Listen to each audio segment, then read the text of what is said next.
In this video, I will explain applied chords, also known as secondary dominants. This is chapter 18 in your hardcover text, which is the first chapter of part 5, called Functional Chromaticism.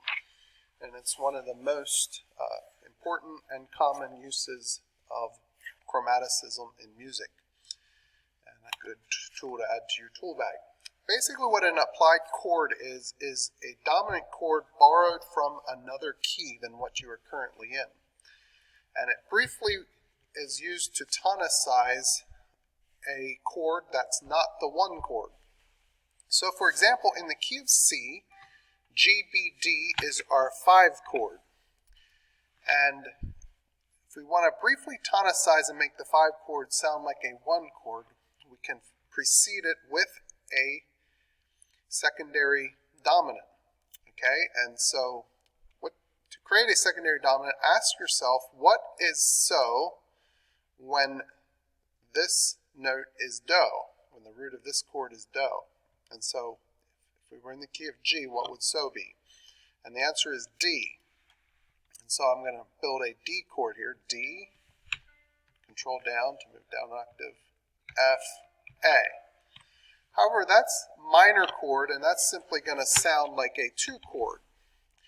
But if I sharp this middle note, I turn it into a major chord, and the analysis would not be major 2, it's going to be 5, it's going to function as a dominant chord, because this effect, the sharp, makes this a leading tone, leading to the root of this 5 chord, and it will be analyzed as 5 of 5.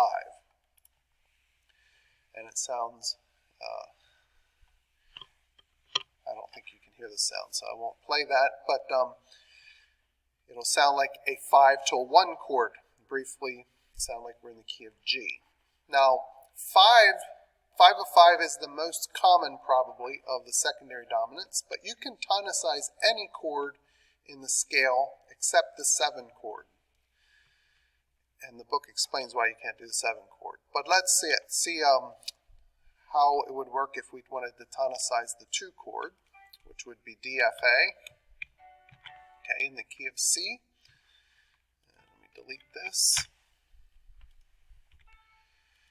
Okay, so again, ask yourself, what is so when do is on D? Okay, and the answer is A. Okay, so let's build an A chord. Okay, and again, without adding any chromaticism, let me just type this as a 2 chord. This is simply going to sound like a 6 chord, a 6 to 2. However, we can make it sound like a secondary dominant by, again, sharping the C. Okay, and that will now make this not a major 6 chord, but a 5 of 2. It becomes the dominant of the 2, the dominant of it's the dominant chord in D major, or D minor. Okay, and it briefly tonicizes our 2.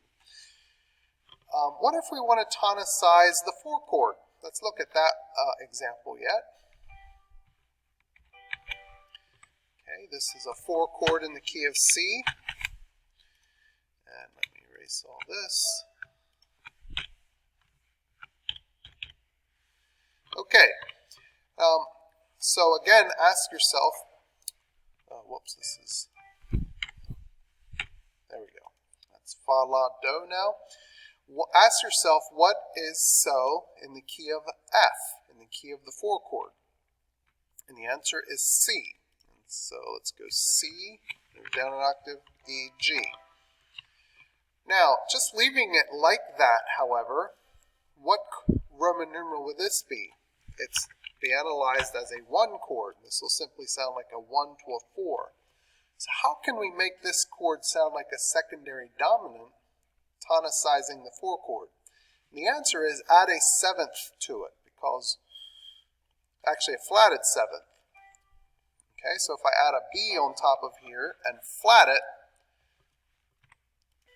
That will make this sound like a dominant seventh chord, and this will pull down towards the A, while this E will pull up towards the F. Okay, and now instead of analyzing this as a 1 flat 7 chord, it's going to be analyzed as a 5, get into the rate. Okay, 5, 7 of 4.